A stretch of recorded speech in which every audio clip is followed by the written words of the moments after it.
Welcome to another episode of The Brand Called You, a podcast and podcast show that brings you leadership lessons, knowledge, experience, and wisdom from thousands of successful individuals from around the world. I am your host, Ashutosh Garg, and today I'm privileged to welcome a very senior and accomplished tech leader from Helsinki, Finland, Dr. Tero Ojanperä. Dr. Tero, welcome to the show. Thank you. Uh, Happy to be here. Tero, thank you. Tero is a technology visionary and an AI entrepreneur. He's the co-founder of Silo AI, the largest private AI lab in Europe. His latest book, AI Revolution, which is a handbook, and he was recognized by the World Economic Forum as a young global leader. So, Tero, my first question to you is: can you share your journey from being Nokia's Chief Technology Officer to co-founding Silo AI and becoming a leader in the AI space? Yeah, absolutely. Yeah, I've been always fascinated by technology that reshapes the world. And Mhm.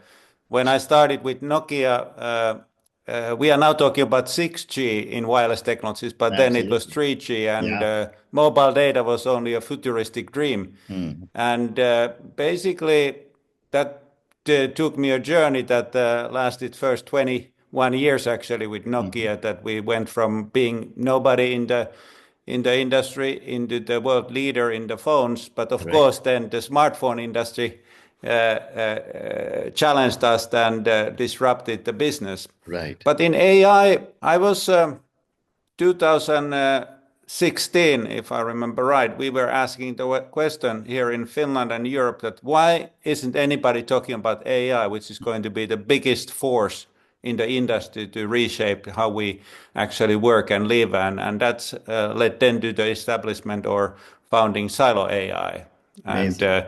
so that was the journey. Amazing. And my question now coming to AI is the whole world is now talking of AI.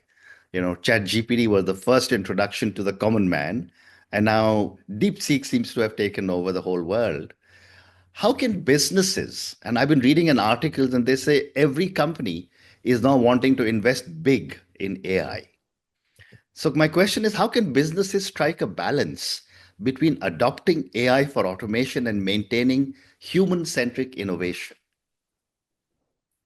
Yeah, excellent point. That because when we think about AI, very often we think that okay, we delegate tasks to AI and it will then execute them on our behalf. But I Correct. see that actually the bigger potential is in the creativity, that how AI can help humans to be more creative. It's Mm, not only about that artists can use AI to create something, but also in the business. You yeah. think about, for example, strategy making, which every company does once in a while. And I think AI can, first of all, automate some parts of the processes, but can also bring counterintuitive ideas into the discussion and be part of the discussion in that sense to help us to be more creative. And I think that recognizing this, both the automation and then the creative part of the AI is really critical for any company. Very, very. The other point I wanted to make is Yeah. because you mentioned DeepSeek, we cannot discuss AI now without mentioning DeepSeek, is that Absolutely. everybody thought that it's going to take huge investments to get to the Yes. next level in the AI. Yes. But the interesting part of the innovation is that there is always somebody who proves you wrong. And we have Correct. seen this time after time. And again, when we thought it takes 100 million to train an AI, somebody does it for 5 million, which Correct. actually means for businesses and also for the humankind that the AI revolution, as I called, is going to just accelerate now because it's cheaper to develop but also to use AI, because that was the other part of the DeepSeek, that it Mm. is cheaper to also use the AI when it has been trained. Absolutely right. Absolutely. And I've been, I use ChatGPT extensively, but I've suddenly switched to using DeepSeek, and I love the way it responds to me. My next question is continuing with the conversation on AI, that how can businesses combine AI platforms and human intelligence to thrive in the digital age? I think, of course, the critical part is here is data, because AI learns from data. Correct. And of course, the machine learning, it was more like that. It learned the patterns, etc. But with the generative AI, which is the current wave of the AI technology, it learns the patterns, but based on those patterns, it can generate sort of the answers or stories or solutions that we haven't seen before. And in that sense, when you think about companies, I think just using the standard AI is not going to be enough for you to compete and differentiate.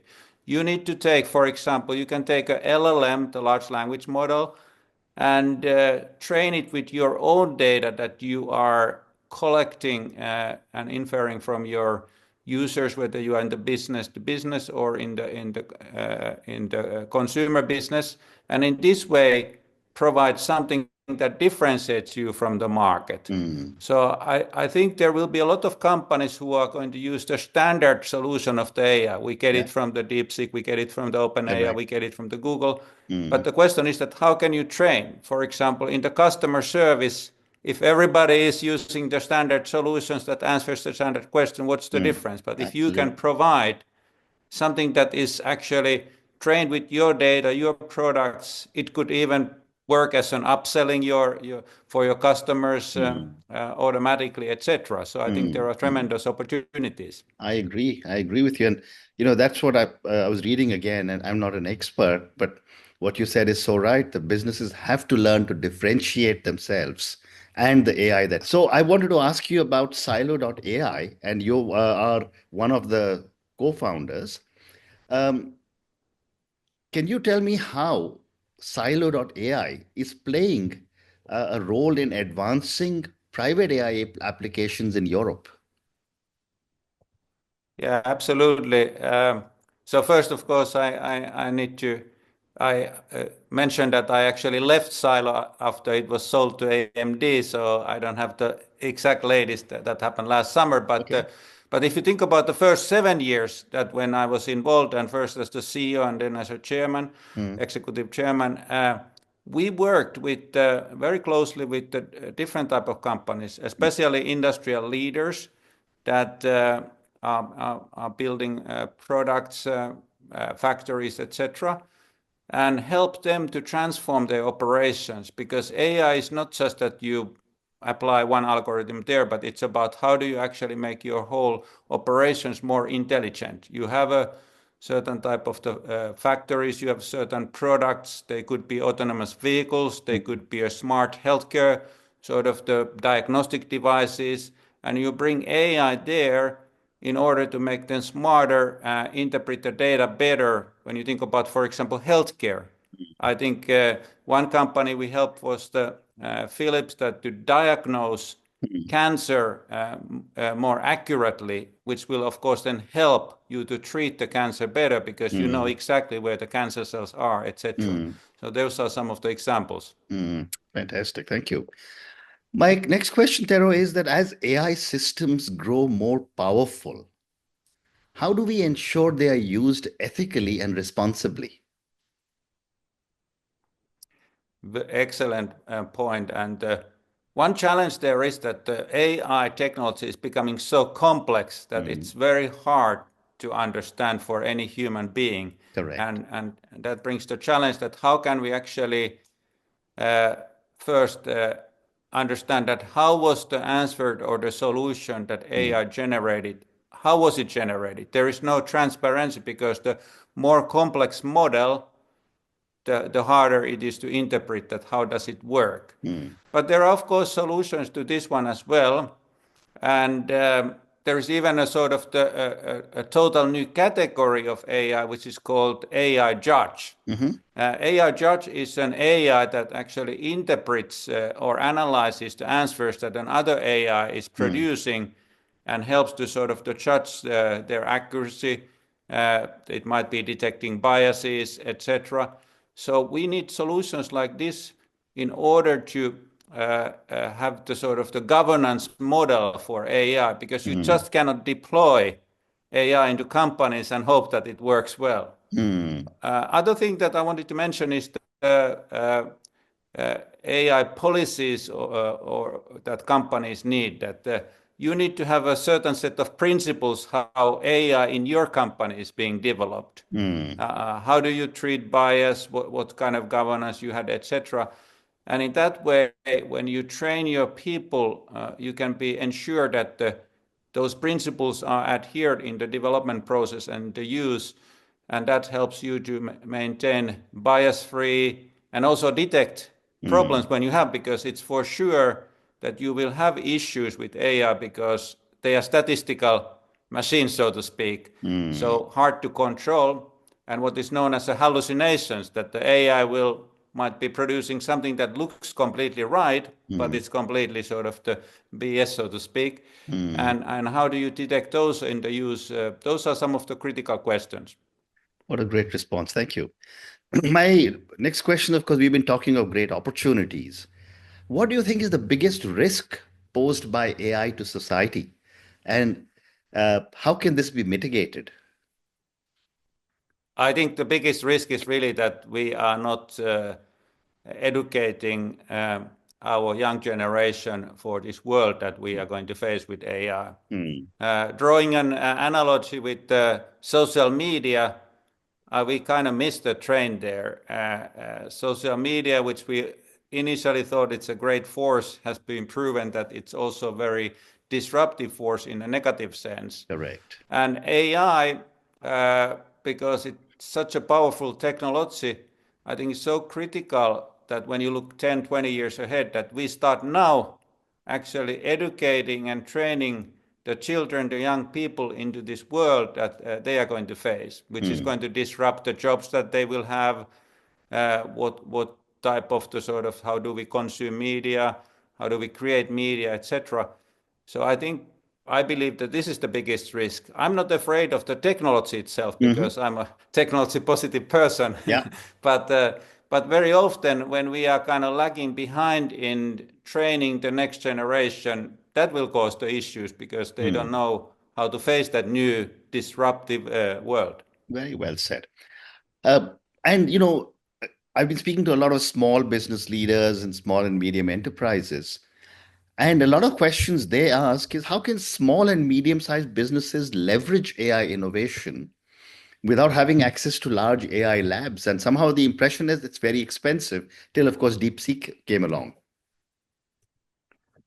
Okay, the first point is that even without DeepSeek or this innovation, that everybody can have access to AI through API or through the services that the big technology companies are providing. The good news is also that there is a huge race with this large language models or foundation models. If you think about, they produce also, in addition to language, also they are multimodal images, video, etc. So if you don't like the Google's models, you can switch to OpenAI, or you can go to Meta, or you can also have open source alternatives like Llama or others. You have sources like Hugging Face, where you can go and download models that there are hundreds, thousands, tens of thousands of models. So my point is that actually the access to AI has been democratized with large language models. On the other hand, before DeepSeek, we believe that only the mighty can afford to develop AI, that you need at least 100 million. And people started to talk about there is going to be $1 trillion data centers, which are drawing huge amounts of energy to keep them going. Like a Microsoft saying that, okay, we need to restart the 3-mile nuclear power plant in order to power these AI servers. But I think the innovation again is there, and we saw that with DeepSeek, it published their solution as open source. So I believe that there is going to be a huge innovation wave now that companies will benefit, that it's cheaper to access AI. But my final point is that as a medium or small enterprise, you should not wait. You should basically think about the solution that you want to develop, find a good sort of the base model, and use your data to train it. So it's not that expensive actually to develop the solution part, even though the basic AI development might be more expensive. Very fascinating. And what are some of the most promising applications of AI that, in your view, are underutilized in industries today? I think, yeah, there are many. I think first is, of course, healthcare. Mm, Think about the ballooning healthcare costs that we have, that yeah. despite all the advances in AI, and we do have the solutions, but this actually points to the one problem that we have, that even if we have the solution, we have the technology, we are using it to fit into the old processes. In Mm, order to really take the advantage of the new AI solution, you need to also revamp your processes. And right. in a healthcare, if I go to the doctor, I'm still sort of scheduled for 20 minutes, they diagnose me, and then I go home. Mm, No data is really utilized. Maybe they automate some of the customer service process, etc., with AI.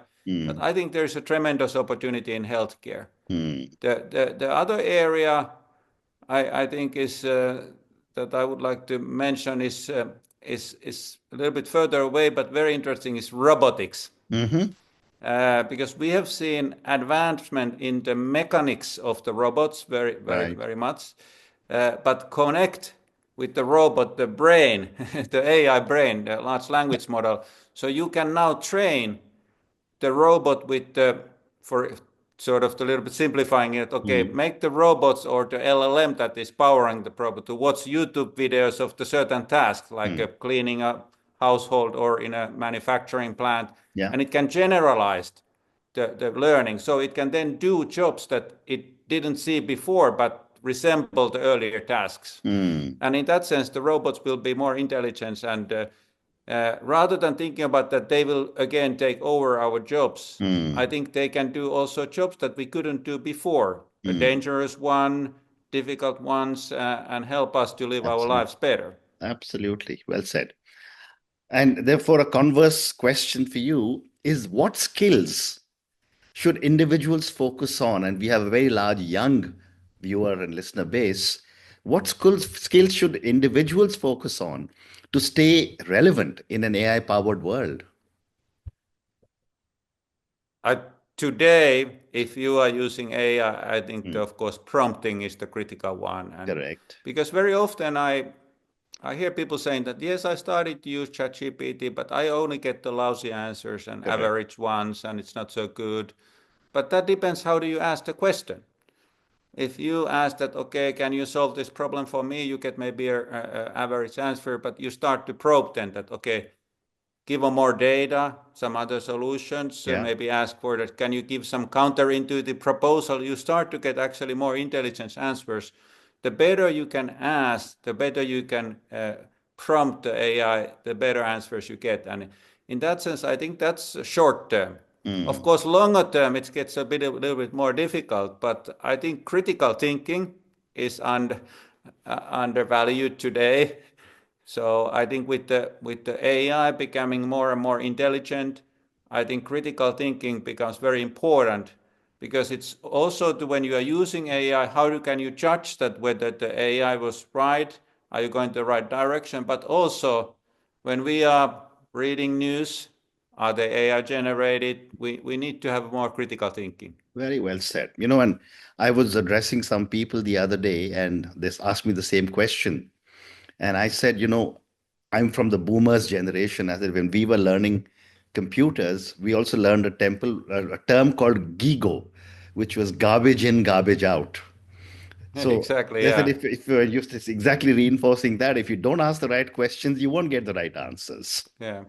I think also that actually reminds me of the one concept that when I was doing programming, I did it in my youth with Commodore 64 and assembler. Yeah. Then we started to do basic. Then we have all the time higher abstraction level in the Hmm. coding. But Hmm. also in other sense, the AI helps us to raise the abstraction level. We Correct. can solve bigger problems. But Hmm. of course, that reminds also that the humans needs to be able to sort of think about larger, more abstract problems, Yeah.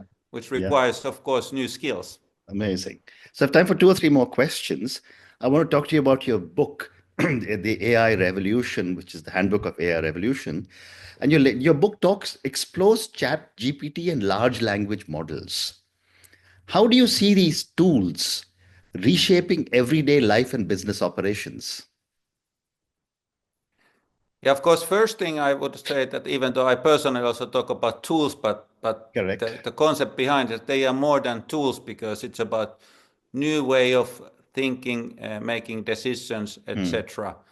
And in that sense, I think the first thing is that when you get the problem or you need to start to write something, earlier we maybe went and discussed with a friend. I think now the first thing we do is that we discuss with AI to sort of to get some ideas, bounce it, get some thoughts.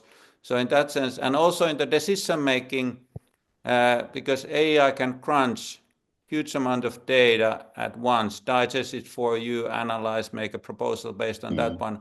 I think that using this sort of the capabilities of the AI will reshape the way how we actually decide, how do we learn, etc. And I think that's the exciting part in my view in this AI revolution.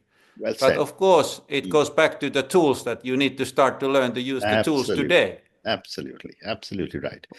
Do you foresee AI reaching a point where it fundamentally alters the way we deliver and operate services? Yes, I think this somehow the AI in the end, I believe that part of it will be like a hidden layer that is just helping us to live our life better. It's a bit like we still do many things. This might be a simple one, but even like because I'm in a lot into the sports, I use that example that even today, if I'm on my sports watch and I need to still kind of push a button that it detects that I'm now running or I'm going to the swimming or I'm walking or going to play a tennis. Yeah, Why cannot this just detect we're using AI because the motion it can recognize what I'm doing, etc. correct. So AI using that one that I don't need to care about anymore about the technology or the gadget or the tool, but AI just is in the background. And then when I reach that, okay, do I need to increase my training to more to get into shape for my next triathlon? It will just give me these instructions. Same applies, for example, the students. That if you think about the learning process, that with help of the AI, we can have much more personalized learning. And if this is happening in the background and to helping the students to become faster and better learners, I think that's where we should be going. Well said. And my last question for you, if you could address one misconception about AI, what would it be and why? I think it's come back to this earlier discussion we had about that many people still think that AI is just for automation and making things more efficient and effective. I believe that it's about making the pie bigger. I mean, when you take the creative part of the AI in the business, you can really start to think about new customer experiences, new way of solving problems, etc. And I think that's the more exciting part of the AI. Fascinating. And on that note, I just want to say, Tero, thank you so much for speaking to me. You got such an amazing amount of knowledge. I could just keep speaking to you over and over again and learning from everything that you're saying. Maybe I'll reach out to you in a few months and do one more conversation because who knows, someone may have found an alternative DeepSeek as well. Thank you for speaking to me about so many different aspects of AI. We touched upon many things from AI for automation. We talked about human intelligence. We talked a little bit about the role of Silo.ai. I didn't realize you had exited from the company, my mistake. We also spoke about using AI ethically and responsibly. Then you gave us some very interesting pointers on how small and medium-sized businesses could actually and effectively use AI. Thank you again for speaking to me and good luck to you. Thank you very much. It was my pleasure. Thank you. Thank you for listening to the brand called You Videocast and Podcast, a platform that brings you knowledge, experience, and wisdom of hundreds of successful individuals from around the world. Do visit our website www.tbcy.in to watch and listen to the stories of many more individuals. You can also follow us on YouTube, Facebook, Instagram, and Twitter. Just search for the brand called You.